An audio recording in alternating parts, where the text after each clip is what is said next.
We believe that the heart of a man is a treasure trove of untold stories, powerful lessons, and profound wisdom. Through authentic dialogues and insightful discussions, we aim to unlock these treasures, one story at a time.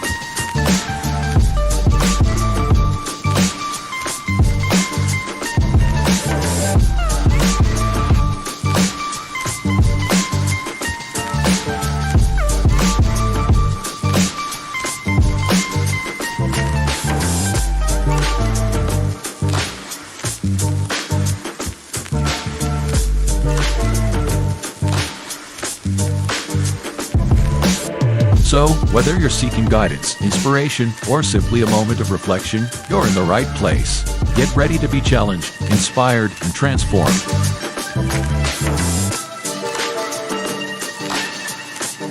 And now, to guide you through this journey of discovery, please welcome your host, a visionary leader and a true catalyst for change, Dwayne Dwyer, but we affectionately know him as the Mindset Coach. Good evening, happy Friday, and welcome to the Hearts of Men podcast. First off, before we do anything, I just want to say that everybody wants greatness at the end of the day. But few talk about what it's cost. The missed birthdays, the burnout, the missed anniversaries, the pressure to prove you're enough.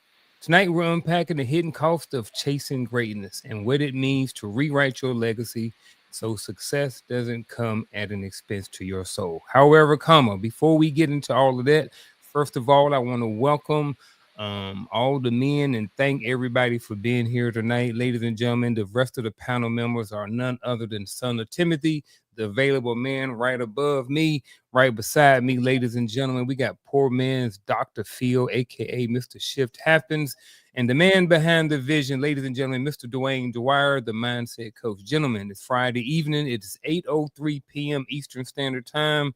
How goes it? Got a head nod up and down from Coach. I like it. Got another one from son of Timothy. It goes well. That's it. What's that? I said it goes well. It goes well. All right. I don't know how it's going because my internet keep coming in and out. So yep, the internet going in and out, but that's okay. You here, man. You got that nice orange shirt on over there.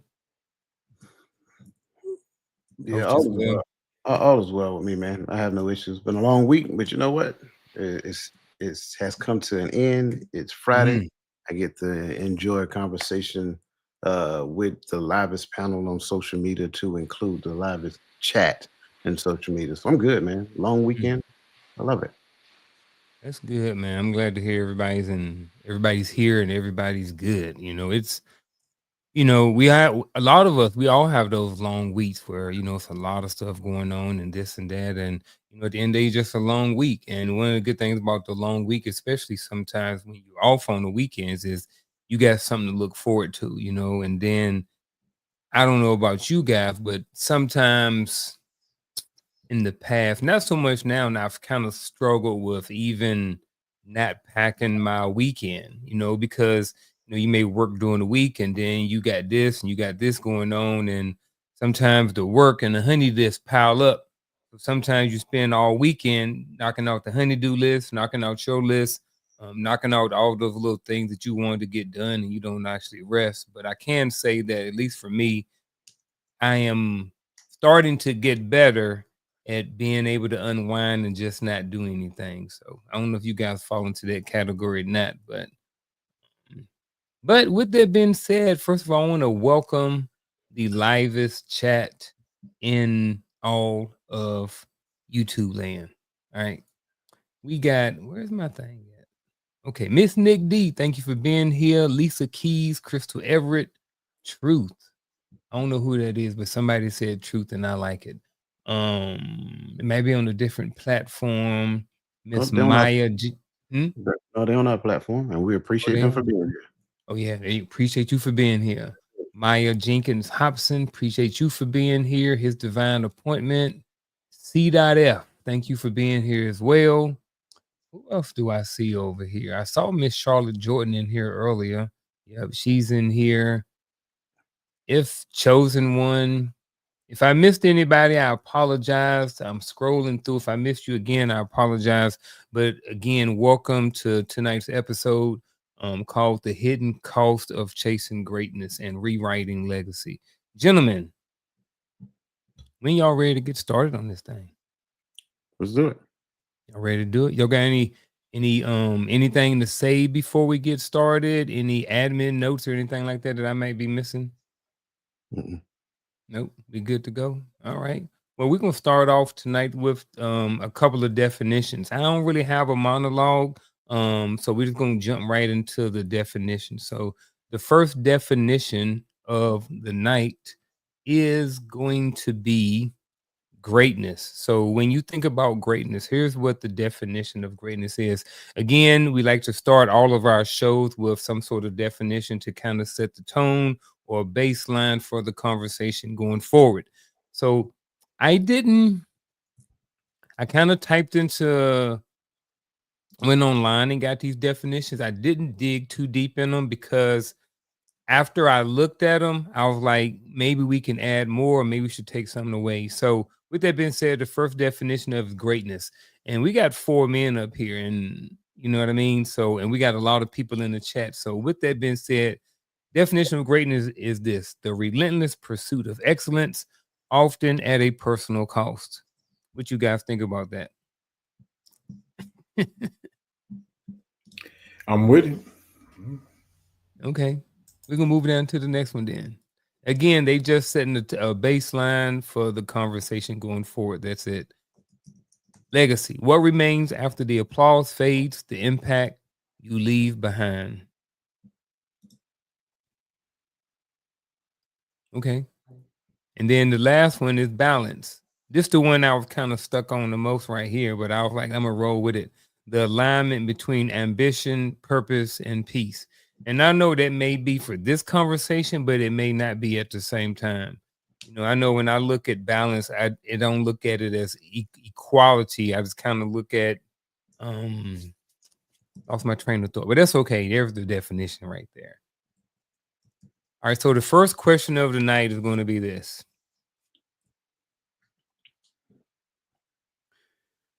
When did you gentlemen, if you did, when did you first feel the pressure to be great? And again, that's if you did, and who defined what that meant for you?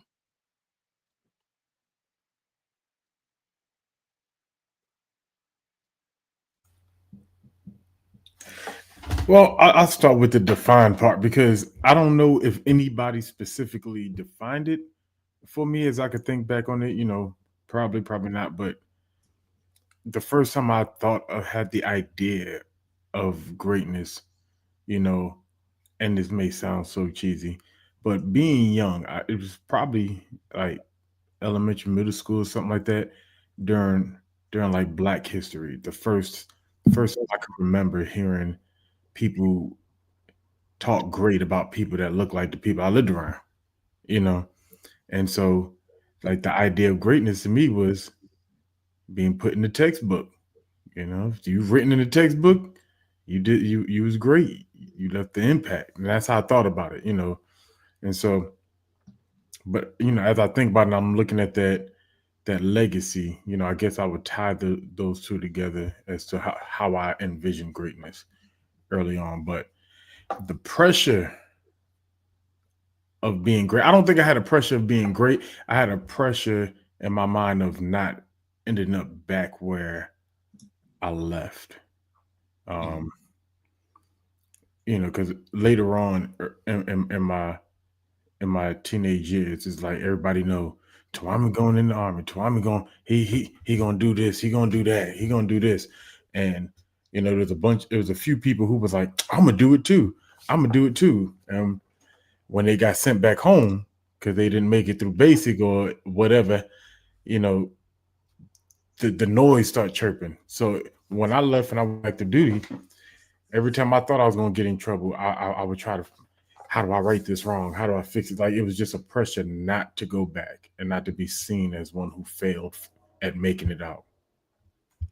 Well, I would say since you're talking about the military and getting in trouble, that's kind of where my mind went with this question. You know, when did I first feel the pressure to be great was probably after this was probably my first deployment to Iraq. I was E5-ish.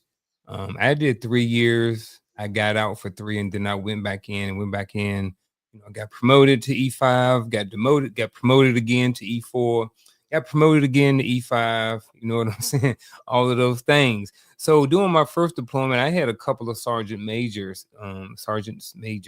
and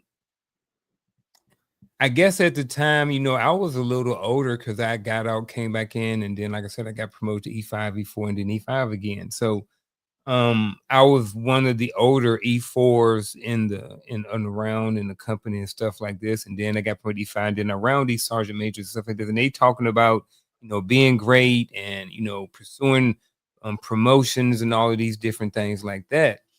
So for me at the time, they were the one who defined what greatness was. Now, that is not necessarily how I view greatness now, because I'm a little older and wiser and had a little bit more I've had a little bit more lifing in me. But at the time, it was those dudes. And I felt that pressure because I was older than a lot of people. I had been in trouble. And then in the back of my head, if you don't make a certain rank, then you're going to kind of get out, or they're going to kind of force you out the door. Well, I was nervous. Didn't have no college at the time, had a family, and was worried about what's going to happen if I don't push, if I'm not great in the military. So again, those the things that kind of did it for me. And I don't know if great is the right word, but I definitely felt the pressure to succeed and to achieve higher ranks, because like I said, I'd have got in a lot of trouble and had family, had all of that stuff going on. But again, who defined what it meant for me? They didn't come out and say it to me, but the things that they say and how they moved, and the push for them to get promoted is kind of where that definition of greatness came from. Again, early on, before I turned 30. So that's it for me. If I can be heard, I don't know, but I think Yep. for me, I wouldn't even consider it where I was thinking it was greatness, because when I was growing up in school, I had a I had a little sense. I had somebody pushing me towards education. So I was always told, you got to be better than this, and you're better than that, and you shouldn't do that. You can't follow them. So this was instilling in me that I got to do things differently. So I don't know if I would consider it greatness. I think it was something that was to try to catapult me towards something better. So I think as a child, I saw that because everybody I was around, education wasn't a thing. It didn't matter whether you went to school. It didn't matter whether you got good grades. So for me, those things were pushed on me. So it made me look in the mirror and say, "Man, I can't do everything everybody else is doing." So that's where I was when I was young, elementary school. Yeah, I'm right there in that same category. I don't think greatness was a term that you heard a lot when I was growing up. Um, I will even go a step further. If I can describe it, it looked more like survival. And so survival was the thing that I've seen, which was common. And I think for me, it was not so much as a pursuit of greatness. It was just a pursuit not to go into survival. Kind of sound like what Brother Gaddy said. Um, who defined it for me? No one. No one. If I'm being completely transparent, it wasn't defined until I started putting myself in different circles. When I started putting myself in different circles and started seeing and experiencing different thought patterns, then I realized that that was available. Once I realized that those thought patterns was available, it was almost like it gave me permission to think differently than what I was thinking prior to. Sure, I had the military experience, encountered some great people, but they taught me how to play the game. And I think that's a big difference. Learning how to play the game in the army is one thing. Learning how to be great, I think, is something far greater than that. Even when you look at some of the people who achieved some what we perceive to be as great things. Um, to me, I'm not pursuing what that person did. I'm not chasing what they did. I'm not looking to be right beside them. Once I started getting this idea of what what greatness is or what the pursuit of greatness can look like, then I started to define it for myself. And what I found is that the more I define it, the more I realized I needed to redefine it. And so that was the thing for me. If I can alibi though, like Alibi, brother. so, because we all kind of share similarities in the story, right? And we can kind of see where the connection is. But there was another thing for me that was a pressure in my mind, but wasn't really a pressure till it became a reality. And for me, coming out of the neighborhoods we come out of, it was being a father to and not a baby daddy. You know, and so that has always been a weight on me. So, you know, with marriage ending and stuff like that, with kids involved, that it broke me a lot more so because I became the one thing. I felt like I was becoming the one thing I vowed to never be, you know, and and sometimes it almost feels like like you're running from the inevitable in a sense, and I was saying my generation in this community, so it's to me that's a pressure that is a pressure because it's put on us so much that we don't want to be fathers, we don't want to be around our kids, you know we leave kids and we abandon children in homes, and that was all I that was a pressure on me, was to never have that story. And so if there's I, pressure, for me, that's the pressure. So having kids that don't live in my home or don't live in my state, that I can't just show up for, that's a pressure for me. are you feeling the pressure because on the other side that there's an expectation of yourself to be great at being a father? Absolutely. And also tied to not having kids with my last name that are fatherless. I can relate a little bit to that. I had kids from a previous marriage, and there were times where we wasn't together, and I kind of felt that pressure too, because it's like, man, how you going to be a great father if you ain't around? You know what I mean? So now you have that pressure. It's like, darn it, man, like what am I going to miss out on?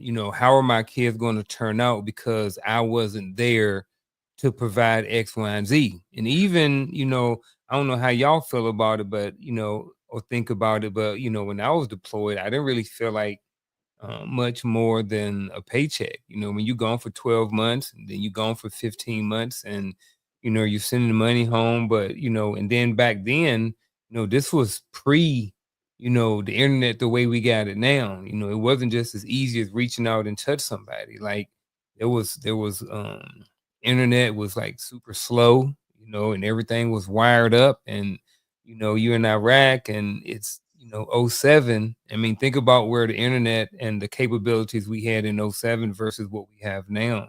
So I definitely can relate to what you're saying, Gaddy. See, I'm struggling there because Uh-oh. I think we're skirting a thin line when we do that, right? Okay. Um, if I make an active decision to not have anything to do with my kids, that's one thing.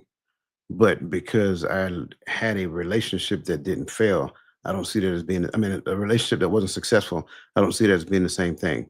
Also, when we go back to the notion of parenthood, who defines great parenthood? And I think that's part of the issue that we have in this society. We listen to a lot of outside chatter, another person's perspective, a person who doesn't look like me telling me that, oh, well, a good man or a good father will, blah, blah, blah, blah, blah. But that person doesn't even have the relevant experience to be able to define what good fatherhood look like, let alone to be able to articulate or give me any blueprint of what fatherhood looks like. So even the fathers who live in, like, I'll say it like this. I don't know any parent while they were parenting that can say they knew exactly what they were doing. Well, if you don't know exactly what you are doing, then it is very difficult for you to put the title on yourself as being great. It should be twice as difficult for you to accept the opinion of somebody else for you not being a father, let alone whether they call it good or whatever the case may be. So that's what I'm saying. I think we're skirting a very thin line as it pertains to parenthood. And I'm saying that intentionally, whether it's motherhood or fatherhood, and trying to put a title, put an adjective in the front of it, saying good, great, or bad, or whatever that looks like. And I agree. I 100% agree. And I think that's why, just somewhere, I assume this conversation is going. That's why I introduced that, because that's my struggle, and that's the thing that keeps me up at night. That I like for me, it's like I got to deal with that internally, because, like you said, I can't do nothing about the relationship that didn't work. And if she chose to drag them across country, I can't make that my fault and but it's still it does have a mental hold on me, because it's like, if something happened to my girls and I can't get there, I'm taking the entire state of Georgia gonna have to come up by its roots until I figure out what's going on. Like, but I digress. I get that. I get all of that, and it makes me think a little bit more. But and I think it may even roll into the next question. Especially even going and being in Iraq and different stuff like that. Do you think that can you chase greatness without losing yourself? Or is it a sacrifice that's always required? So again, can you chase greatness without losing yourself? Or is sacrifice always required? Oh, there you know what that means. Coach rubbing his hands together. He cold. Which means He Daddy got to warming go up. first. You go up first. I'm going before him. he ready, and whatever he ready for, I'm gonna get off the track. I think you could possibly right. You could possibly achieve it, but not chase it without sacrifice. Right. I think that and you probably can't even achieve it without sacrifice. But just in the notion of how I'm seeing this, especially through this question, I may become great without effort, because I'm just organically being what I'm designed, called, and purposed to be, right? But if I'm chasing it, there's going to be a sacrifice. I'm having a problem with the word great. I am, because of how we see it, because it's always someone else's perception. And so when we say I'm great or I'm chasing greatness, it's like I'm chasing the figment of somebody's imagination of what something is, instead of just being, hey, I'm the best me that I can be at this moment. Then tomorrow I'm gonna strive to be better, and I'm gonna strive to be better, and I'm gonna continue to do this thing to where I'm not perfect, because greatness almost has a level of perfection to it. It almost has a level of I can't mess up. And I know I'm a fallible person, so I know I'm gonna mess up. I know I'm gonna have problems. So me chasing something that's a ghost in the wind, or like trying to catch a feather in the windstorm, it's it's almost setting me up for where I know I got to sacrifice to make life better. I know I gotta. I'm gonna lose some relationships. I'm gonna lose some friendships, and I'm gonna have some times where I'm emotionally inept because I'm striving to be something, and I'm chasing something that's really not there. It's not even attainable, but I continue to search for it. Yeah. So very interesting question. First and foremost, there's an assumption in this question that causes it to be problematic. And that is that you know exactly who you are right now. That's the issue. And I think within the scope of losing myself, what we're really saying is that losing what I perceive myself to be in this particular moment, in this particular time. At the end of the day, you don't have to chase greatness. I'll say it again. You don't have to chase greatness. That's one of the beautiful aspects of this conversation. Because if you really understand who you were created to be, then it's not you chasing something, it's you opening yourself up so that something can be revealed to the world. So, will you lose yourself? Absolutely. You're going to lose who you know yourself to be today for the sake of who you're supposed to be tomorrow. I think that's one of the biggest concerns and the biggest issues. Like we like to say in this present day, in this present time, I know who I am. Sure. But if we change the parameters of your current situation, I bet you a new person will be revealed to the world. And that's the key. You're learning who you are consistently every step of the way. And what ends up happening is that as you are refined, as you go through the tests that are presented to you incrementally throughout time, now a new version of you is revealed to the world. And that version of you operates at a higher capacity than the one that you currently, like the one that you're currently familiar with.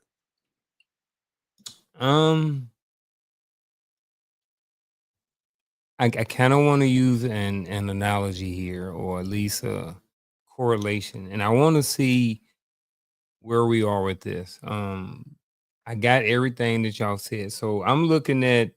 I definitely understand, and some of y'all talked about is other people's perception of greatness, right? So let's take Michael Jordan right here, right? As he was chasing greatness to be the GOAT, greatest of all times in a lot of people's mind, a lot of people's opinion. And kind of maybe to Coach's point, I don't know, but I'm thinking it's like he really wasn't losing himself. He was just becoming better versions of himself on his way to chase greatness. I don't know. And then is it sacrifice always required? I think if depend on what the sacrifice is. You know what I'm saying? So maybe there was some sacrifice in his rearing of his kids. I don't know. But I don't know. I'm kind of all over the place with this. I see a bunch of different perspectives over here. I definitely see the part about, you know, not necessarily losing yourself, but as you are going and you're, where I was 5 years ago, I'm in a better place right now. And the person that I lost or whatever was just older versions of myself. I've evolved, I've gotten better on this path to greatness or just becoming a better version of myself. But I don't necessarily think that sacrifice is always required. I think if we look at it from like a Michael Jordan or somebody like that, those people we look at and say greatness, they always talk about where I sacrificed my family, I sacrificed my time, I got up at 4 a.m. and went to the gym. All of these things that they talked about sacrifice along the way. But I think, maybe to Coach's point is that, when you know who you are and you're kind of striving to be a better person, maybe the older version of yourself is kind of what gets kind of thrown by the wayside as you're on this trajectory in life. And again, I don't necessarily know if there's automatically sacrifice is required. If anything that is lost along the way, I don't look at it as a sacrifice. I didn't really need those things anyway. I don't smoke no more. I don't drink no more. I don't watch this or that on TV or whatever like that. Whatever these things may be, I think those are all things that are sacrificed or lost along the way while you trying to be a very better version of yourself. And I don't know if I made the water more cloudy or not, but anybody have any thoughts on any of that? But I thought you was asking a question, or are you just making a statement for us to respond to? Probably making a statement more than anything. Probably making more of a statement. Okay. I'll go first on this one. Listening to everything that you just said, I mean, you gave the example of Michael Jordan. It's clear to see their sacrifices, right? Long hours in the gym, time away from the family, things of that nature. It's not just the time spent away from the people that didn't know, love, and care about, but it's also the wear and tear that it takes on their body. Look at who they are in their older age, and look at some of the deformities that they actually have. Look at Deion Sanders. Things of that nature. That was the price that he had to pay in order to achieve that level of greatness. So I think in some aspect, regardless of how big or how small it is, it's going to require sacrifice. Even when you mentioned, I don't drink no more, I don't smoke no more, you had to give those things up, right? You giving those things up, that's a sacrifice. That's the very definition of a sacrifice. You had to relinquish. It's like you're giving up something of a lesser value for something of the greater value in the future. That is the very definition of sacrifice. So at the end of the day, it's not that, and I'll go back to the Michael Jordans, the Deion Sanders, and so forth and so on, people who fall in that category. It's not that they're saying their families are of a lesser value. It's the lifestyle that they were living at that particular point in time that was the lesser value. And in order to change that, they made a decision to sacrifice a lot of time while everybody else was out smoking and joking and having fun and all that other great stuff, right? Going to college during that particular point in time, there was no such thing as NIL. So they had to forego, being paid, because a lot of people go to college to get a job. Well, back then you couldn't have a job that paid you more than X amount of dollars, or you would actually be disqualified from playing for that year. So it's like all of those things were sacrificial to follow the path that they knew ultimately would get them. But it was hard work that they had to do. Look at a student athlete having a GPA that is passing, and you can't be on a team if you don't have a passing GPA. So having a GPA that's passing and still doing 2-a-day practices, going to the gym and all that other great stuff so that you can actually be competitive on the field. Well, that's that arena. Let's change the dynamics to the average Joe. The average Joe works a 9 to 5, taking time away from their family so that they can keep the lights on, put food on the table, all those other great and wonderful things. And I will add a little bit of this to the mix if you want. The people that we just got finished talking about, the Michael Jordans, the Deion Sanders, those are the ones who get the recognition from the children of the ones who work the 9 to 5 and actually keep the lights on, keep the food on the table, and all those great and wonderful things. You don't think that's a sacrifice? It's a lot of sacrifice in it. And the last point I make, losing yourself, yes, you must. Because if I stay stuck in the current space of who I know myself to be, and I have a fixed mindset on who I think I am, then I do not have the opportunity to open my mind up so that I can become the person that he is showing me that I'm supposed to be moving forward. Yeah, I'm with that. Because I do believe now. I feel like the Michael Jordan thing was unfair because everything that we would say in response is speculation, right? But in the sport of speculation, I look at you. He finally retired in 2003, gets a divorce in 2006. He didn't know that woman for them 16, 17 years. Well, actually, you go further because he played baseball, and then he was the team GM. Then played again. So that's what, 18, 19 years. He didn't know that woman. They went in the house. He's 8 months out of the year. He was on the road in the gym, getting extra shots. Hanging out with the teammates to build that. So there's a lot. I'm looking at that and I'm like, it's just kind of how we talk about with people who have children. Not we, but I've heard conversation. People who have children early in their marriage, when them children grow up, and it's like how mom and dad get a divorce after 25 years because they don't know each other. They found out 25 years later, outside of parenting, they don't like each other. They don't get it because their marriage was defined by that. Their marriage was defined by she ran everything and he went on the road. And so now when you home and this is what you do, so I'm looking at that. So that's still is that not a sacrifice? That's just the way I'm looking at it. So I think that if we're going, especially when you say the word chase, there's an obsession that comes with the concept of chasing. And it creates tunnel vision in a sense. Like you're talking about a man who talked about the fact that he became obsessed the moment he didn't make the high school basketball team. We like to say he got cut. He didn't make it, right? And not making that high school basketball team created an obsession in him that he chased all the way till the point he retired. And there's some things you gotta give up. You hear him talk about his brother and his dad, but with the childhood friends. He was in the gym. He didn't get that.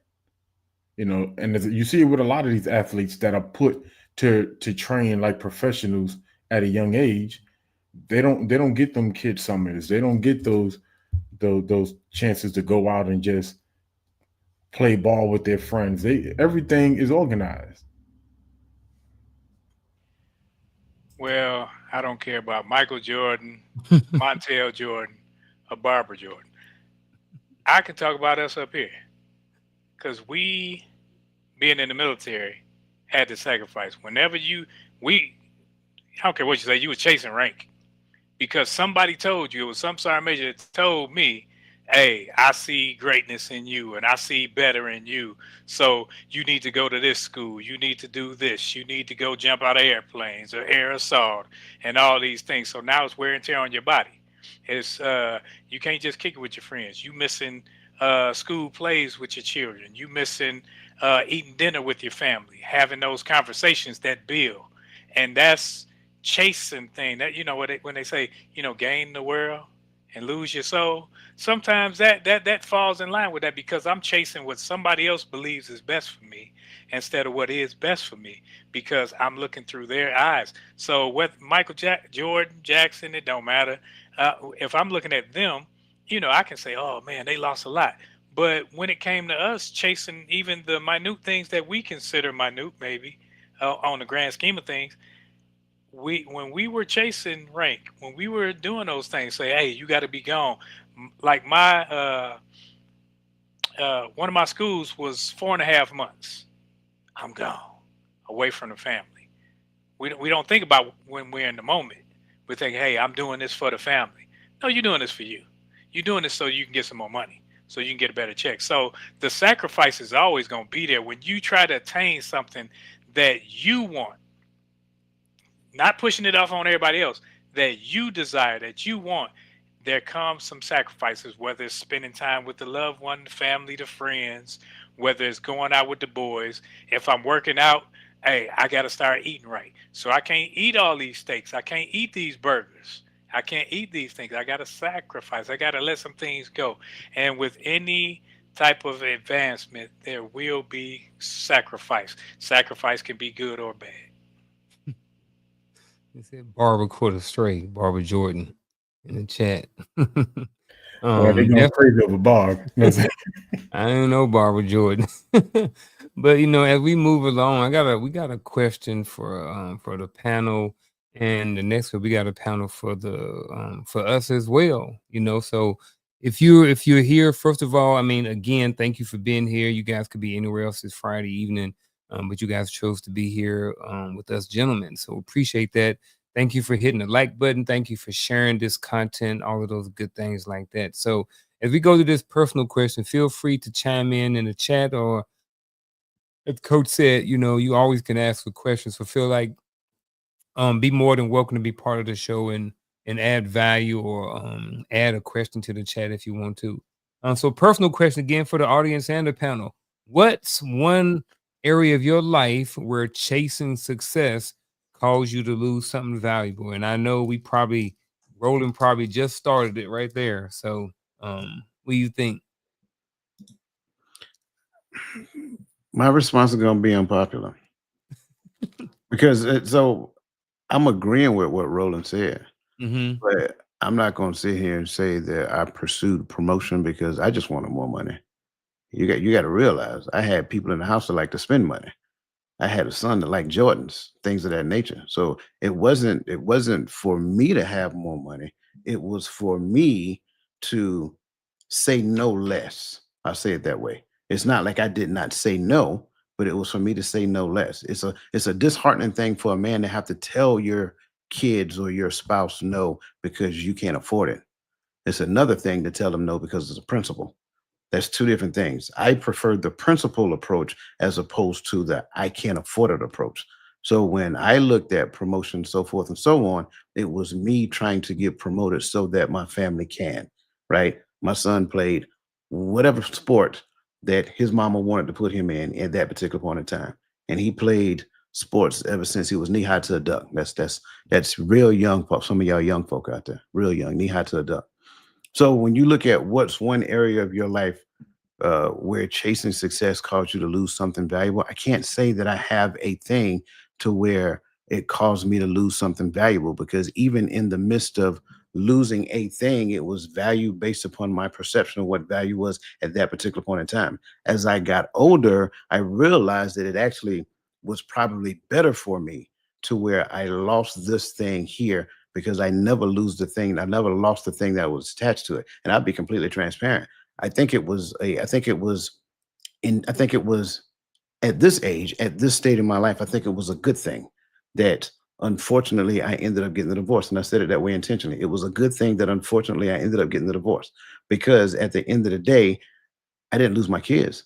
I just don't see them every day. But my kids are all grown. So at the end of the day, they all have the ability to pick up the phone and call. They all have the ability to text, and vice versa. So it's not like I lost them. I just did not have the ability back then to see them every day. And it felt like a loss. But as I progressed and time progressed, it's not, it wasn't a loss. It was like we still stayed connected.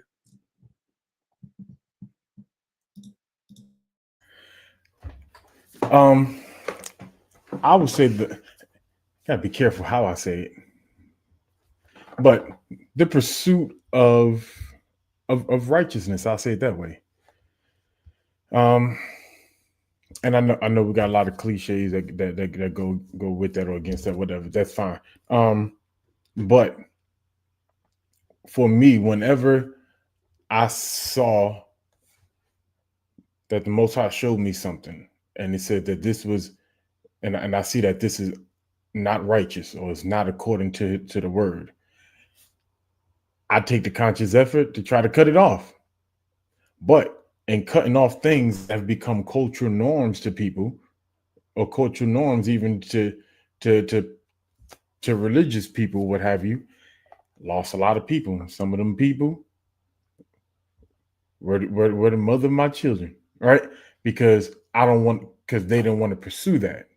They want to stay in the norm and the status quo, and that's cool.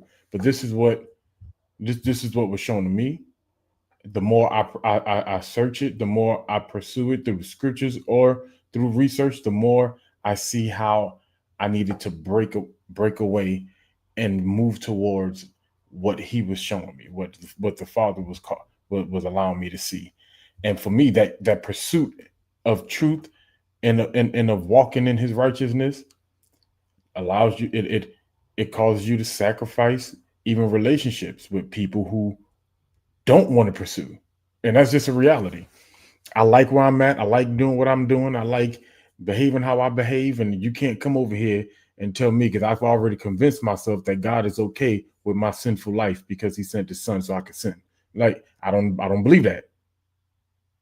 And so since I don't believe that his son came so we can live an unrighteous and lawless life, I move differently. So that's an area in my life to where, and I didn't cut people off. I didn't tell them to leave.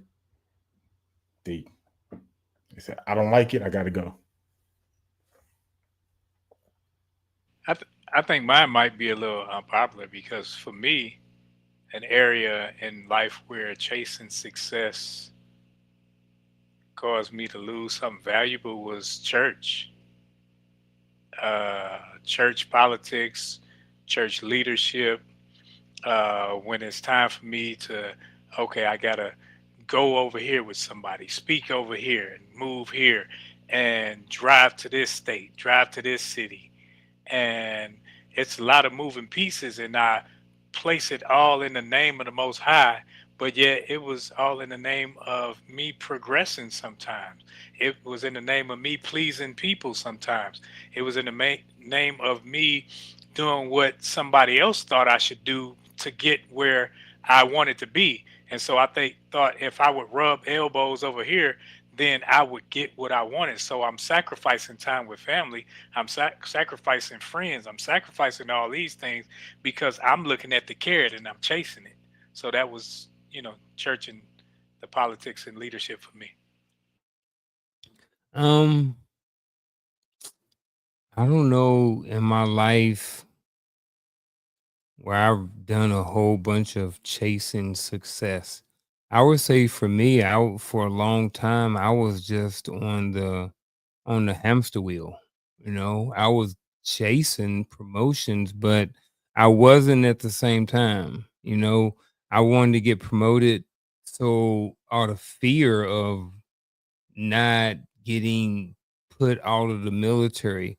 But it wasn't necessarily I was chasing the success. I was chasing the rank so I could provide, so I could stay in longer till I got to a point where I could decide on my own whether or not I stayed in or not, because you don't make a certain rank by a certain time, you're behind got to go, and when you've been in a lot of trouble, you don't know if you're ever going to get that, that silver bullet or that magic statement to say, hey, you know what, your time is up, brother, because of some things that you may have done in the past. So with that being said, I don't know if I've ever really lost anything of value. And then if I kind of look at how things have been since I've been out of the military, everything that I've chased as far as success, I don't know if it's really, I don't know. I don't think I've lost anything of value. The things that were supposed to go by the wayside went by the wayside. Um, I have a pretty supportive tight group.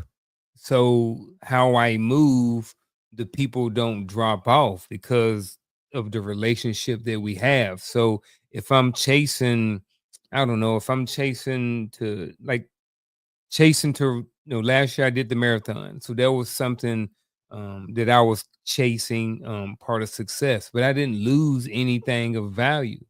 You know what I mean? I lost some sleep. Yeah, sleep when I'm dead. I lost some meals and some certain things like that. But, I don't think I've really lost anything of value, over the last X amount of years because of what I'm chasing. It's not, I guess, what someone else's definition of what success is. It's what I choose and what I think of being success. And those things that I've kind of chased, they haven't cost me anything. And I think not of anything of value. At least that's what I'm thinking of right now. So maybe if I think a little bit deeper, maybe I'll come up with something. But right now, that's kind of where I'm at. Um, if y'all don't have anything to that, I do want to get to a couple of questions that we had. Um,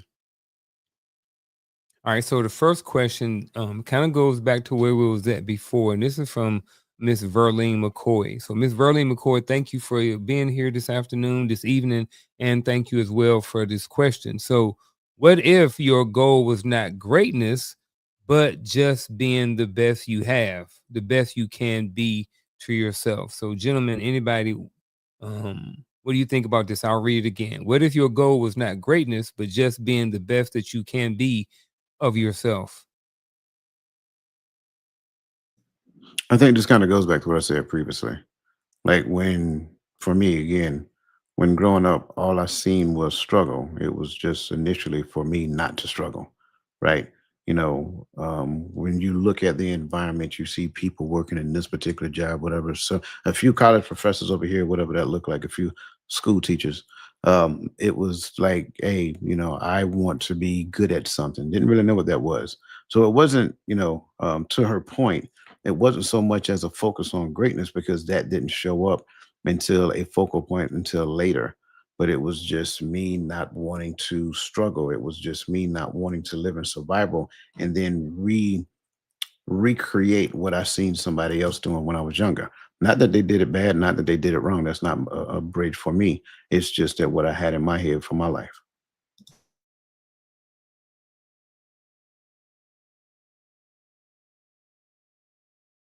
I'm gonna head to the next. I'm gonna go to the next question again. Thanks, Verlene, for that question. The next question was by CF. So CF, appreciate you for being here. Thank you for the question. This may be more. I don't remember who. I know I brought up the Jordan piece, but so how can MJ be balanced as he was great on the court, but not great with this marriage? This may be more so to what Gaddy, maybe more so towards Gaddy. Yeah, and that was kind of my point, because I think the original point, I think because Uncle was looking at Jordan a little bit more balanced, as if That's saying that he didn't personally see the sacrifice. But that was the point I was making, was there had to be a sacrifice. The balance, a balance may exist, but when we use a word like greatness, when you're in pursuit of that, this something is always going to take a loss. Whether it's sleep, whether it's food, whether it's your smoking or drinking, whether it's your home life, something's going to take a loss so you can chase something, if you're going to chase. But even if you're not chasing, I think Roland made that point too. Like, with elevation comes a sacrifice. You may not have chased promotion, but when you got promoted, you definitely had to give up more time, because you had to start building counselings, being a part of meetings, get to PT early so you could be a part of the NCO meeting before PT and collect per stats. The first time return that in as one, so they can turn it in y'all before we do PT, right? So with that, even with that elevation, there came the sacrifice. So May I? Yes, you may. Look at Mr. Fulton. Oh, you know who it is. yeah, I know who that is. He wasn't supposed to be balanced. I think that's one of the biggest misconceptions that we have. This is why we instruct men to not get married at a young age, because at a young age, you're supposed to be focused. When you're focused, there is no balance. You're focused on developing, creating, growing, so forth and so on. Once you get to the point to where you can get to what we tend to call a cruising altitude, then at the cruising altitude, you can find balance. But in the beginning, when you're doing your thing, and I'm just going to use the MJ example, when he is in this prime winning 6 NBA championship, there's no such thing as balance there. It is impossible for there to be balance. And if she was expecting balance, then I mean, that's lunacy. I'm just going to be honest with you. But like I said, once you hit that cruising altitude, then from there, you can transition from focus to balance. And I think that's where a lot of people have a misconception. They want to get married at 19, 20 years old, and then they're screaming for balance. But that just goes to show that you have no earthly idea what you're doing in the realm of marriage. If you're married and you have a person that is focused like that, then you are making an agreement, or should make an agreement, before you get into that. So that's kind of like my response here. No such thing as balance, especially in your earlier ages of your life. So wait, hold on. Let me jump on this MJ thing before you start. Let me jump on this. I think everybody looks at Juanita, his former wife, the first former wife, and we don't know the whole of the relationship. So we assume all of the wrong that made it not work was Mike. And I think that's an assumption that, you can say, well, Mike was this and Mike was out all the time. But we don't know what Juanita was doing. We don't know what was going on through her mind. And as Coach said, they were both young when they got married. Two young people with her expectations of what is and his expectations of what is. And when he's striving to be the best at his craft, she may have, all I can do is assume, have been looking like, man, everything is passing me by. I don't care if I got this restaurant in Chicago. I don't care if I got this. I don't have him. So when it comes to relationships, you never know what, unless you in that relationship, you don't know what's going on. So all you can do is assume who the right or wrong person was. So you know how I feel about the whole Mike thing. Yeah, because he finally beat your Pistons to start winning. I get it. But that's not what we're here for. I'm gonna leave you alone.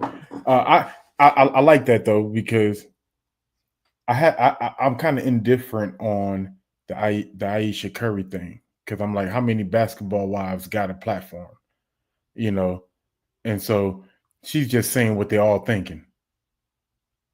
And that's kind of what you just described. Like, oh, everything passed me by, and he's living this great life, and I'm here. And Aisha, she people putting her on platforms and giving her microphones, so she gets to actually say what the other ones might be thinking. So I feel like. But my question was to you, sir. So and I'm possibly the Roland can sound like you agree, and I'm not saying I disagree. No, coach. Coach. Yeah. So is the problem the ability to focus and be married for a man, or because I hear this argument, so I'm gonna let y'all not beat me up, or is the problem not that we don't one? There's a lot of problems, but or is the problem to help me? Because am I not supposed to pursue even if I have a partner? Do I stop my pursuit of whatever it is that I'm trying to be, whatever career I'm in? Because if I get married at 30 and I'm still in a career that's demanding, uh, does that change? So, number one, I never defined the problem. That's for starters. That's how I'm asking. Right. So, what I said is that for young men, they need to focus first, right? That way they can build. And then when they build, now you are at a place to where you can be that person that can receive, right? So you receive your bride. Now she has stable footing, stable ground. She is not in the struggle up here. So now at this stage, you have more of an opportunity for balance to where here what you're going to have is exactly what you was just talking about. Getting on somebody's platform saying, "Oh well, he got this all this. Where's my legacy and all kind of." And I don't know. I don't follow them. I have no idea what she's saying. I'm just going based on what you're saying.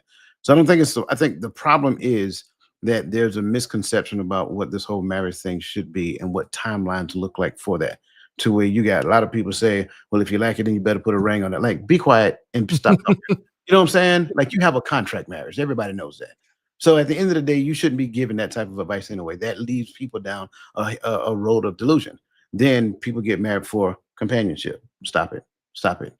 All of that. Again, I'm just telling you the truth.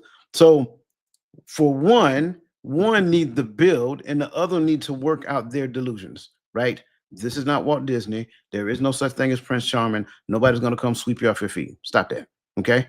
Focus on understanding what it be to be Proverbs 31 when he shows up. Then work on doing that so that when he shows up, he cannot stop looking at you. That's totally different. But it's like what ends up happening is that child turns 18, you got to get up out my house, right? That's generally what happened. You at the age of 18, you got to go. And so what ends up happening, that child like in search of companionship. So that's what I'm saying. The problem is not the either or. The problem is the mindset that we have around marriage and relationship.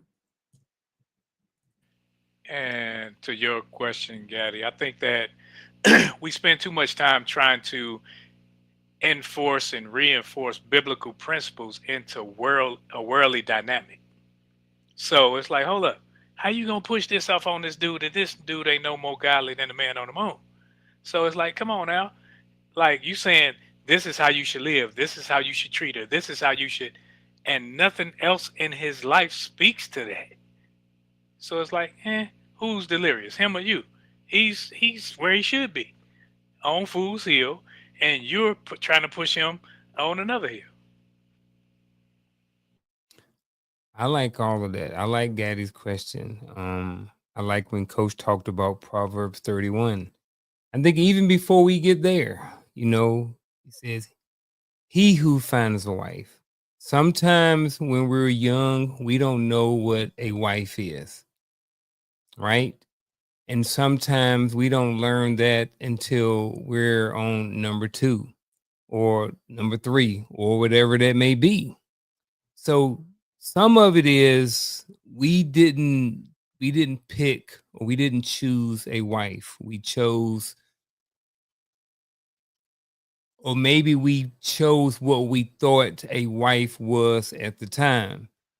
If I think we chose a wife and the wife was and is what she is, I think even if we go back to that, the relationship can stand. The relationship, the Iraq, the 15 months, the 18 years in the league, all of that stuff. If he chose well, anybody chose well, they chose the wife. The wife was the Proverbs 31. Everybody operated in their role, then I think that, I don't know. I guess what I'm saying is some of the onus is on us as choosing as well. We choose wrong. We can't expect for right to happen sometimes if we choose wrong. And that's not a hit on anybody. It just goes back to sometime we were young. I had my first child at 19 and got married at 20. I am nowhere near the same man I was when I chose my first wife at 18, 19, 20 years old. You know? I don't know where that fits in there, but I think it fits somewhere in there. That's my I mean, story. it's really just overcooking these grits right now because we all said the same thing. Yeah. I Nothing, like nothing, overcooked grits. nothing that was said differently. It was all the same thing. Okay. Yeesh, we had an hour already. We only like 3 questions in. I'm gonna do this question, right? And then we're gonna do some would you rather real quick. And this is what's the emotional toll of constantly striving to be more, if there is any? Burnout.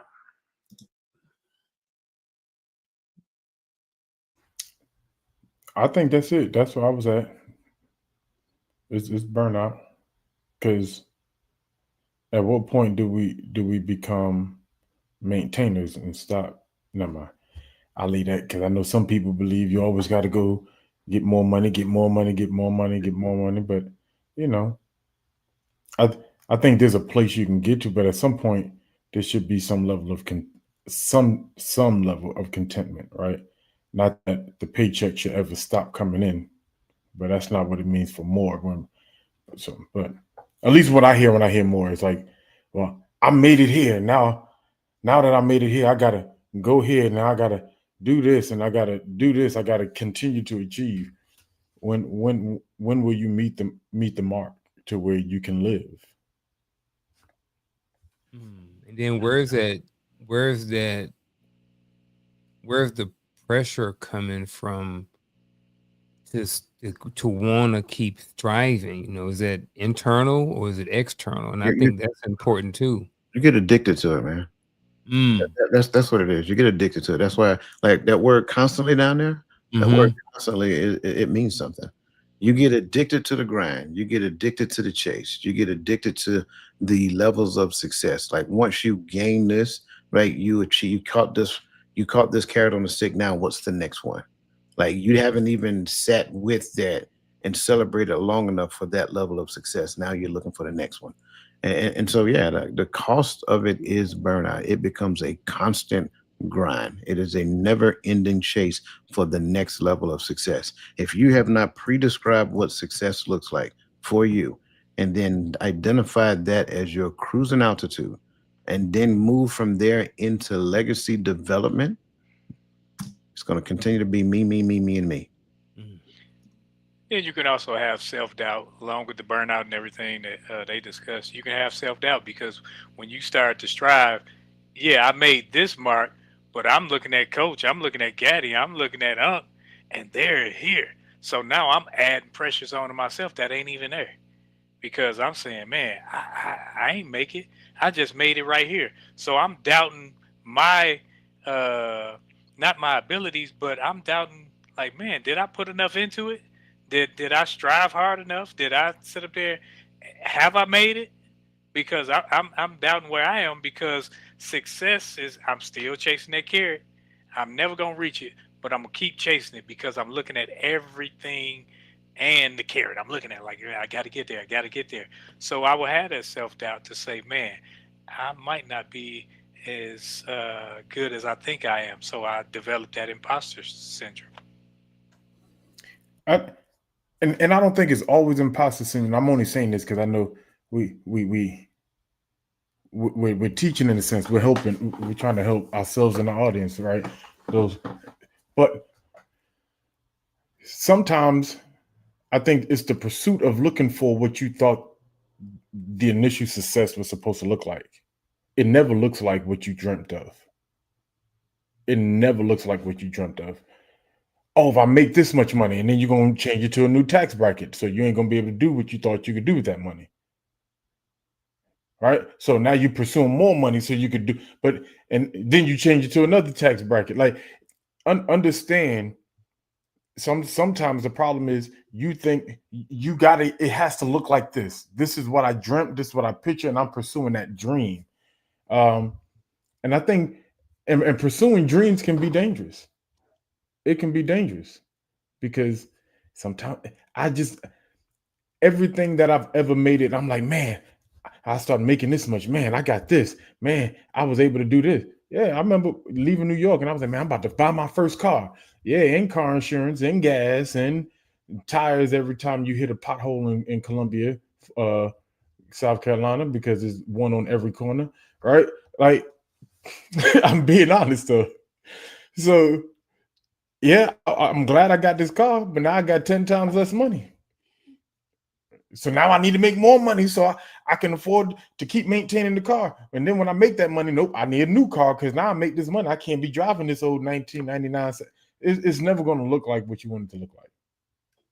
Yeah. CF, Coach, what's that? I got you. Coach said, he said, what verse is that in Proverbs 31? I'm gonna say the whole thing. The whole chapter. Whole chapter. Appreciate you again for that comment, CF.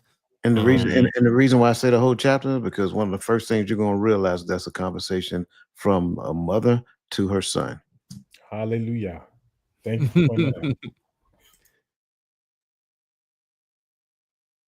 Maya Jenkins Hobson, thank you for this. Well, I feel there isn't any or many conversations before the choosing of what they need to be looking for and who they need to be. I agree. I think we definitely need to have more conversations just like that in general.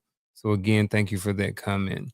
And then Stephen Kyle, thank you for this too. Yeah, met my wife at 18, Fort Hood. First time Brown said it was young Thundercat. Give time and understanding. 3 kids later, 2 deployments, and 20 years later, here we are. But you don't know what you know. We have been through hell and back, but understand the good outweighs the bad. Stay in the fight, stay in your lane, and take care of yourself first. Faith in God first. Definitely appreciate all of those comments and stuff like that everybody said. Much, much, much appreciated. We got some more for you guys. We're going to slide down to the Would You Rather segment. This is where we're going to go through all of us, and we're going to ask some questions about what would you rather do. So the first question is this. Would you rather be great at work or great at home? Home. Definitely home. I think that's probably unanimous up here. Would you rather leave this world successful or leave this world fulfilled? And I guess those would depend on what your definitions of success and or fulfilled is.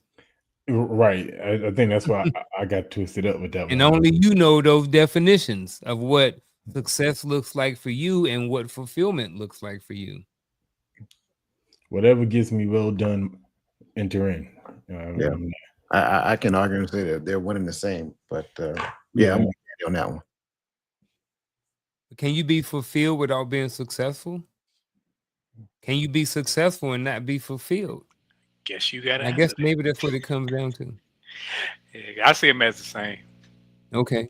I think we all got different pursuits, so success is self-identified, and so my fulfillment. The fact that I've become fulfilled in whatever that is, I think that means that I've achieved personal success. Okay. Would you rather fail publicly or succeed privately? Private. I don't know. Private. I ain't worried about the public. Depends on who's watching. I don't care who watching. Yeah, I don't care which answer I choose. Because if I fail publicly, I'm going to learn. If I succeed privately, I learned. So either way, I learned, which means I'm winning. So I don't really care which one, to be honest with you. Would you rather have your name remembered or your impact felt? Impact felt. Impact all day. Would you rather grind nonstop or rest with purpose? I think Gaddy had something to say, man. Oh, yeah, some more. Okay, yeah, let's go back to it. Would you rather have your name remembered or your impact felt? Gaddy said, I want my name in the books, bro. Man, put them in the books. Nah. No, what's the proverb? It's It's not 18. 18 is just one of my favorite. But it says a good name is better than riches, and I think it's the same thing. So when I hear a name remembered, I'm thinking about the impact. Just because, and when you go searching, a lot of times when you see even the father talks about, remembering his name, it's his name, but his reputation that goes along with the name. So that is the impact. I get what you're saying, but here's Mhm. why I chose impact over name. Because at the end of the day, impact mean I served you. If you remember my name, that's a byproduct of it. Touche. I could Yeah. do that. That's why I wanted I to go back to you because I knew what you was going to say. Because that was Yeah. it. But again, that's what you said in the beginning. I remember that. Yeah. I get what Gaddy's saying, then I fall back on what Coach was saying too. Yeah, definitely get that. Would you rather grind nonstop or rest with purpose? Rest with Rest, purpose. brother. Yeah, rest with purpose. Yeah.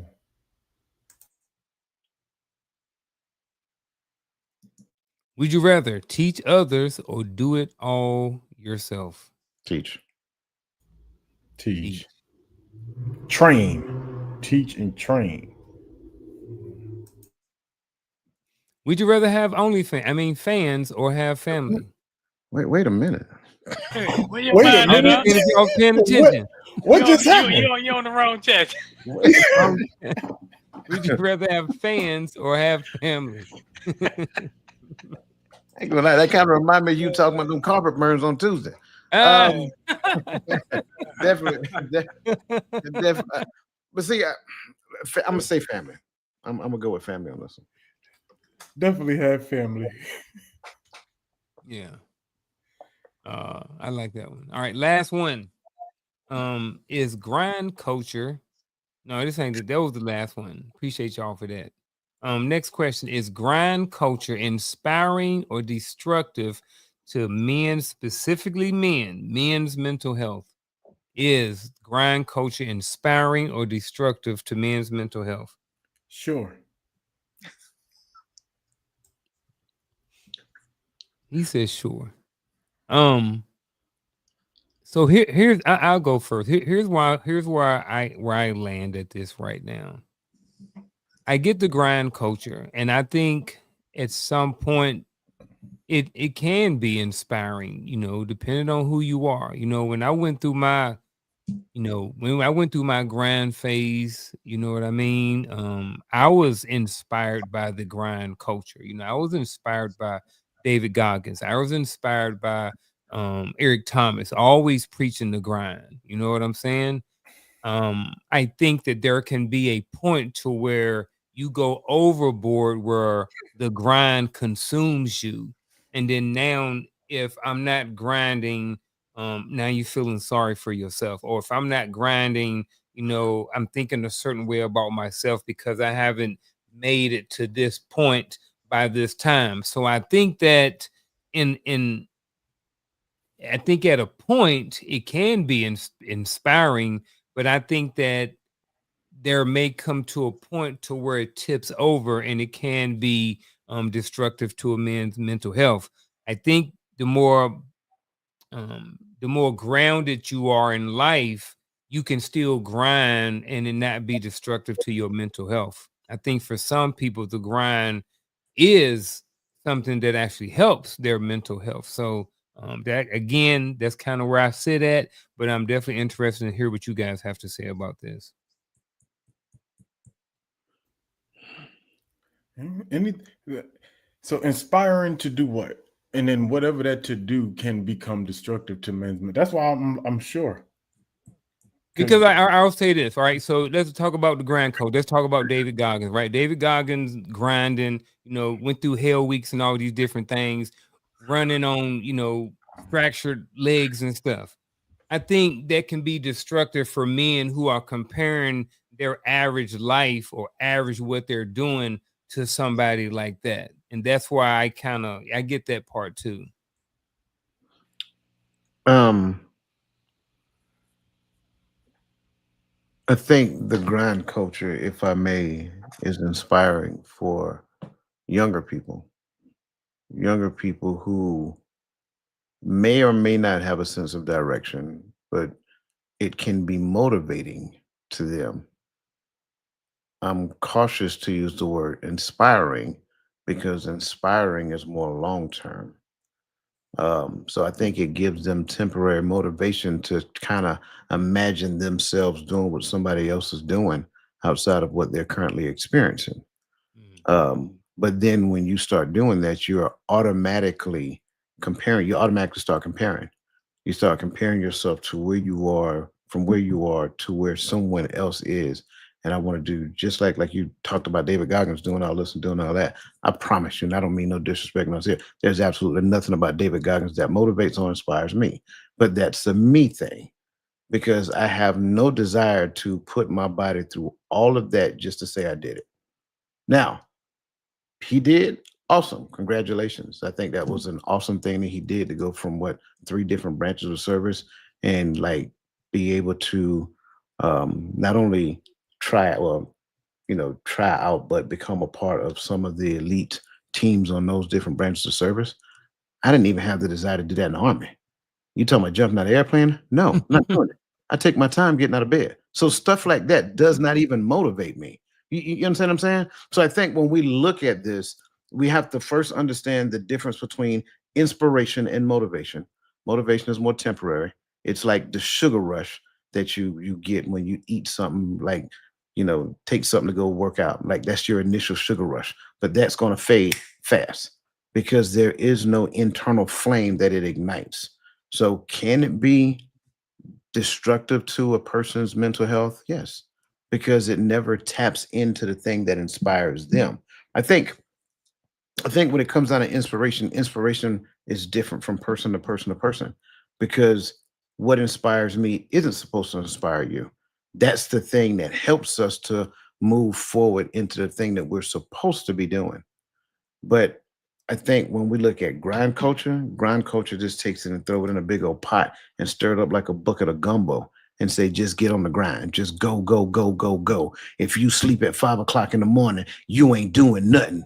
I'm 5 a.m. I'm out here getting it in. Where you at? I'm asleep.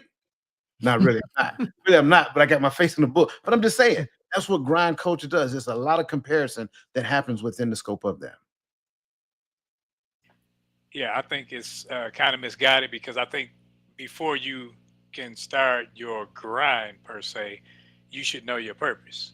Because when you know your purpose, you should know where to put your discipline. So when you're grinding, it's not just like that pot of gumbo that Coach was just talking about. Because if I'm grinding because you say I should be up at 3 o'clock in the morning running, what running got to do with me trying to do what my purpose is in?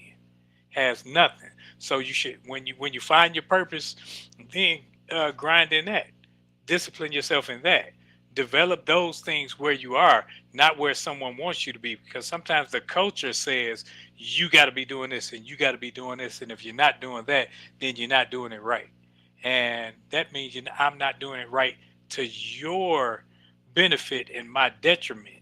So instead of looking at somebody else's culture and saying what I should be doing, let me sit back and find myself and see what I'm supposed to be doing, and then I'll find me. Yeah, yeah, and I think so. Can we take? Yeah, I said, can we take personal responsibility with Inspire too, right? Because Roland inspires me by the way he is with his relationship with his kids and his grandkids. Don't mean that I'm gonna go cut hair every 2 days. Don't mean I'm gonna have some children that I ain't birth or I ain't put in to birth at my house all the time. That's what he does, and he's a great granddaddy. I love my brother. I'm just saying, but I see his relationship, so I don't. I'm if I do what he does, I may burn out because it don't look the same. But I can take myself that inspiration to be that can just be. I just need to make sure that I build a good relationship with my kids so that I can have an opportunity to have a relationship with my grandkids, whatever that looks like. Her they Cannon did an interview and I just heard him say, they said, "What time do you get up?" He said about 4 in the morning. Now all of us, we didn't already live that life. But that inspires me. That means I'm gonna get up at 4:00 in the morning. No, if you get up at 8:00 in the morning and you got inspired by Nick Cannon to get up a little earlier, get up at 6. You ain't gotta get up at like whatever that looks like for you. So I think if we look at David Goggins and we like, I got to do all of this crazy stuff so that I can become great. Well, you crazy. That's what it looked like for him. Just be inspired to get up and go after it and figure out what that looks like for you. Yeah, I think that's important. What does all of that stuff look like for you? Totally different. Thank to everybody who donated. Definitely appreciate all of that. Coach always said all of that goes back into the production and everything that goes on this platform. Who definitely appreciate every single person, his divine appointment, Miss Nick D and Lisa Keys. Definitely appreciate you for those blessings coming this way. Moving on, got a scenario, gentlemen. A man builds a successful business, but then realizes his kids barely know him. What's his next move? Put him to work. Put him to work. There you go. Put him Get to him work. on the business. That's it. Come on, let's go. We got to go work this business together. I just believe the family is supposed to be a business. So if I'm running a business, we running a business. But Daddy, I don't want to do that. Great. When you go move on and do your own thing, then you can build your own business. I'm with it. If you got little kids, let them come hang out at the job sometime so they can be around it. They understand the culture and feel of being there. And then when you put them to work, they're comfortable there. They're not figuring out everything from scratch. If you got a restaurant, okay. You know how many times I've been to a family-owned restaurant and see their kids in the corner doing homework? Seeing their kids. How long did you have to wait? 10 minutes? Did you have to wait 10 minutes for your food? Hey. I got a better one. The kids didn't have to wait 30 years to have a profession. The kids didn't have to wait 15, 20 years after graduation to get out of debt. Legacy is established through that. You mean that's called parenting? Oh, yeah, that is what that's called, huh? Man. You mean the next move ain't to plan a vacation and take everybody out for ice cream? I mean, if that's what people want to keep doing. But I mean, the Bible says that a good man leaves an inheritance for his children's children. What if they're working in their inheritance? I mean, it's going to be theirs anyway. Look at other coaches, man. Pay attention. Right. I agree. I like that. Let's move to fact or myth. Myth. All right, we ain't got too many of these. All right, we got a couple of them. Fact or myth, gentlemen. Greatness always requires sacrifice. Greatness always requires sacrifice. Fact.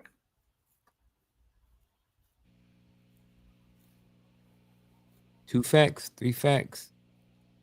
Fact or myth. Men who rest are labeled lazy.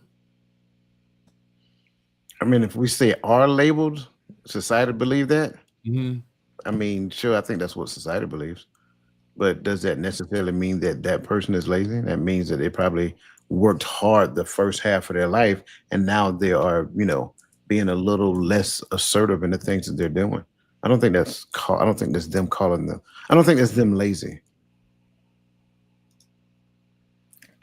I agree. I'm there. I agree. Other people don't like to see other people rest. That's all. Got a whole algorithm.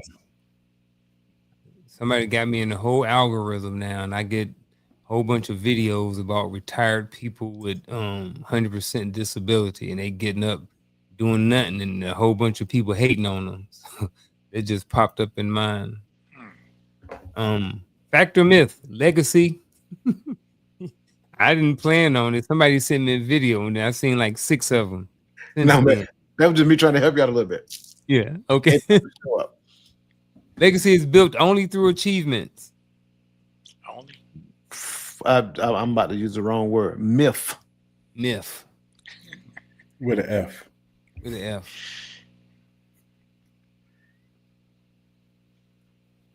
Success guarantees happiness. Myth. Football player just showed you that the other day. Yep. And a cowboy. Mm-hmm.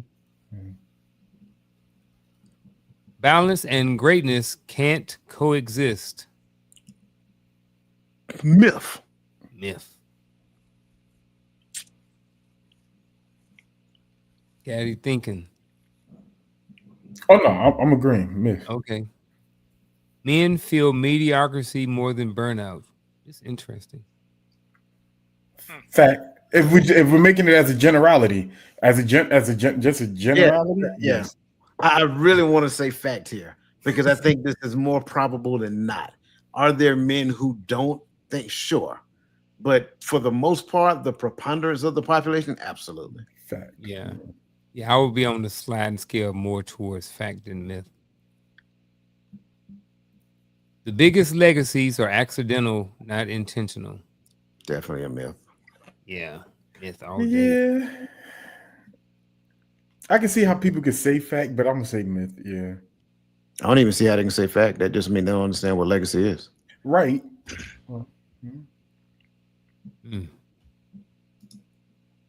Purpose shift once you've achieved what you've chased. Purpose shift once you achieve what you chased. No. Definitely myth. I don't even false. Yeah. Yes. So the purpose stays the same. Once you, I mean, yeah. You could also have shifts mid, depending on what you're doing. I think this falls for those people who are addicted, as Coach put it, that are addicted to chasing success. I've achieved this. Now I got to go do this. I look at people like look at Jay-Z. I'm not saying he falls in that category, but became one of the highest selling rappers of all time. Now I gotta go open up or became the CEO of Def Jam. Now I gotta go open up a champagne and getting the champagne. I need something else to chase so I can be great at it. But see, even in that, I don't think that's purpose. I think those are goals. Yeah, I don't think purpose and goals is the same thing. Yeah. And he didn't open them. He just put his name on them. So, yeah. Right. Made him $1 billion. So. He ain't stepping on no grapes. But yeah.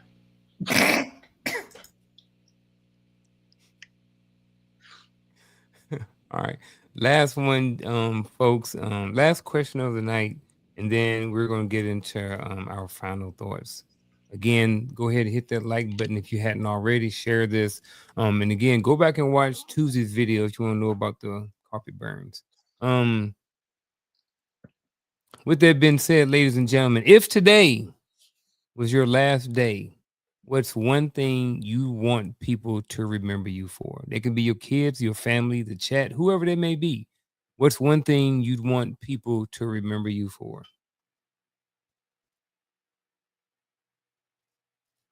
Believing that what we're seeing today is not our destination. Believing that all of the anxiety that everybody is feeling in the midst of all the things that are happening right now, that in my heart, I believed without any question, regardless of what was seen, I believed in what the Most High said. And I believed that we could actually unite, come together, and push towards that. I don't believe that everybody will want to do it, but I believe that there's enough of us who believe enough that can actually stop looking at what mainstream is talking about and stop talking about it and focus on what he said and push in that direction. And if we could do that, then knowing that we could actually achieve something great together. So if I wanted anybody to remember anything from me about me, if today was my last day, I wanted them to know that I believed in a future that is pre-scripted but unimaginable.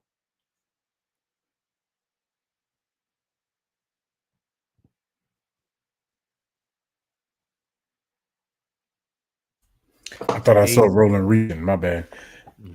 I think it's yeah. I mean, Simple for me is, you know, and I'm not saying that I'm there yet. So, Father, keep me around just a couple more seconds so I can get there. And which is that I walked towards the my purpose and never shied away from teaching man that that is all of our purpose, and that is to fear God and keep His commandments. That I never strayed away from what was founded to be true for my own comfort, safety. I was about to quote half of the part of the NCO creed, right? But but I I held on to what he said, even when it became unpopular, and not to be remembered by just by doing it, but remembered as inspiring others to seek him. If I could do that, I think I'd be all right. But since you got us making our own eulogies, now I think for me it would be that everybody I ever came in contact with, I wanted to have a positive, laugh out loud, joyful experience while being serious about life and everything in it in the same vein. Because I don't, I think that I try to live life that way. I always try to have fun. I always try to lighten the mood. I always try to not be so serious, like the Joker said. Why so serious? Because I think that sometimes people are so serious that it eats them from the inside out, and it shows. It shows in their relationships. It shows in how they deal with people. It shows in their demeanor and everything. So for me, it would be that no matter what, he had fun. Whether he was at a funeral, a wedding, a bar mitzvah, he was gonna joke. He was gonna have fun. I think for me, one thing I want to be remembered for is my persistence, resilience, and consistency, kind of all wrapped up in one. You know, I never really quit. You know, just kept pushing through a lot of different stuff. You know, never really gave up on a lot of stuff. May not have tried as hard, but you know, it took me 21 years to complete all my degrees. You know, and I don't know. I just think that, you know, with consistency, just doing things over and over for a long time, you know, you can get to where you want to go. When you're persistent, you know, you can get to whatever goal or achievement that you have. You know, when you know, I just think, you know, those are kind of the things that, you know, I want people to remember me for, because I think a lot of times people don't get to a certain place in their life because they don't have consistency, and they don't have resilience because they haven't been through certain things are hard. Um, so yeah, that's kind of where I want to hang at. But you know, I see I'm looking at the time. We a little bit past. Don't want to keep people too much longer because it is Friday night. With that being said, we are about to go around and do our final thoughts.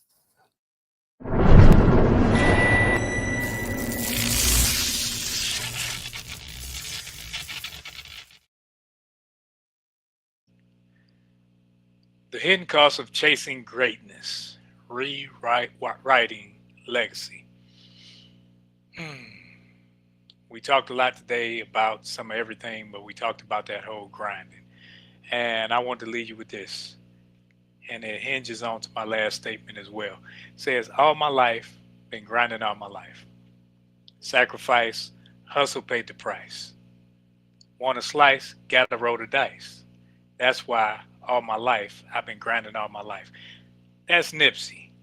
He grinded all his life. He has a legacy. You can have a legacy. I can't live in anyone else's shoes but my own. That's why I got to be the one to determine what my purpose is so that I can follow it. So I'm not just chasing someone else's carrot. I'm not chasing someone else's definition of success. I'm not putting myself in a situation where I'm seeing greatness through someone else's eyes and making me the person that has to achieve it, because it's going to add undue stress. And then while I'm adding that undue stress, I'm gonna lose relationships. I'm gonna lose a relationship with children. I'm gonna lose relationship with family members and friends. So instead of chasing those things, when I find purpose, when you find purpose, look at your purpose and see what it is that you have to do to reach your goals, not chase for greatness, because none of us can be greater than we actually think we can be. We can just be who we are and strive to be better than who we were yesterday. That's all I have. I was gonna be like Roland and quote, uh, Cassidy, I'm a hustler. I'm joking. Uh, but I enjoyed this conversation. And appreciate you, Unc, for this conversation and for the questions. For me, if we're pursue anything, I would say pursue the way. And if we pursue the way, I think we will achieve purpose in that. Whether we talk about the concept of becoming a Proverbs 31 woman, that is not achieved by trying to emulate what is said in Proverbs 31, but it is the byproduct of following the way of the Most High. The same thing, he who findeth the wife findeth the good. Well, you findeth a wife through finding what how that is defined through the word of the Most High. Then in that you will find favor, but not just finding a woman and making her a wife. And so I think in our pursuit, let's not pursue anything outside of pursuing him first. And that through him, we will see where we ought to walk, where we ought to go, what things are good for us, what things are not good for us, or what things are bad for us because we mishandled it because we didn't understand it. Through that, I'll stand there and I'll hold the rest of my peace. The hidden costs of chasing greatness, and the second part of the program is rewiring legacy. I want to start with the hidden costs of chasing greatness. A lot of times when we're chasing greatness, it's all about me. So I'm chasing greatness. I want to do this. I want to do that. And so what ends up happening is that we have misaligned priorities. Sure, the priorities may reflect what I want, but what is the thing that I'm supposed to be doing? Who am I actually serving in the midst of doing that? So number one is misaligned priorities. Number two is that we don't necessarily empower the right teams. And I think that's a huge one. And I'll say it again, we don't necessarily empower the right teams. What are those right teams? I think teams fall in two categories, internal and external. The internal team you heard me talk about previously, which is supposed to be the family.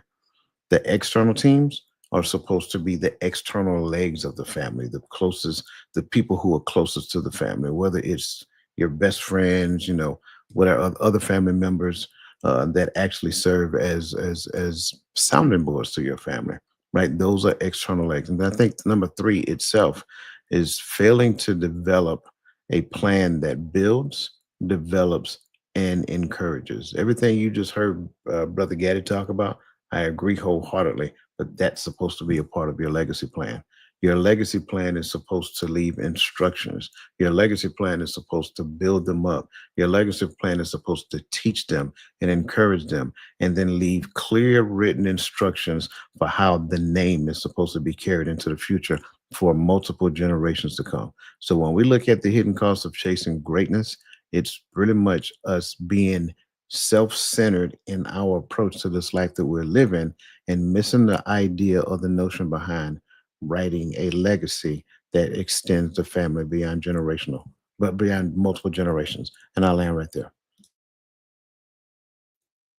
All great closing statements for tonight.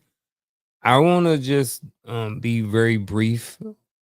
What I was thinking about while you guys were talking and then looking at this title, The Hidden Cost of Chasing Greatness, was about something that I learned not too long ago over here. On this, it was either here or either Coach's Corner. And, my mind was blown because Coach had talked about something. I can't even think of it right now. And I got it on my notes somewhere across my desk, but I'm looking at the word impact. yes, is the hidden cost of chasing greatness and stuff like that. Whatever it is that you're chasing, whatever your goal is, whatever you want your legacy to be, what impact is that going to have on whoever those people are once you are no longer here? And that's something that it's kind of where I want to sit, is that I think the impact that you have is very important to the people around you, your families, whoever that may be, whoever you decide you know those people are. I don't know. It just, I can't help not think about the word impact when I'm looking at the hidden costs of chasing greatness and rewriting legacy. What is the impact that you're going to have on the future generations, on your kids? Wise man leaves inheritance for his children's children or his grandkids. What impact are you going to leave here for your grandkids? So, again, that's my final thought for this evening. Ladies and gentlemen, we definitely appreciate everybody who was here this afternoon, this evening, tonight, whatever time it is, wherever you are. Definitely appreciate it. These brothers were spitting hot fire tonight. We had some laughs, we had some jokes, and we enjoyed ourselves. We enjoyed all of the comments, the questions, and everything that has been said in the chat. Everybody, I'm looking at all these different platforms. Been a lot of people here tonight. Definitely appreciate you for staying here with us tonight. Gentlemen, what else, if anything, do you guys have before we shut this thing down for this evening? Admin notes, anything? Yeah, we have nothing more. Just Bible study Tuesday, Sunday morning at start at 9:30, and then of course we got TikTok live on Sunday at 11:30, and that is hosted by myself. I think we're gonna have some fun with that one, so please join us. Absolutely. And with that being said, happy Veterans Day to all you gentlemen. That is in a couple of days. That's on Tuesday. I know it's some people in the chat who are veterans as well. So if you are a veteran, shout out to you, and go get some free food on Tuesday. Ladies and gentlemen, I ain't got nothing else. And with that being said, we will see you guys on Sunday. And then we'll see you again on Tuesday for an episode of Coach's Corner. We are out.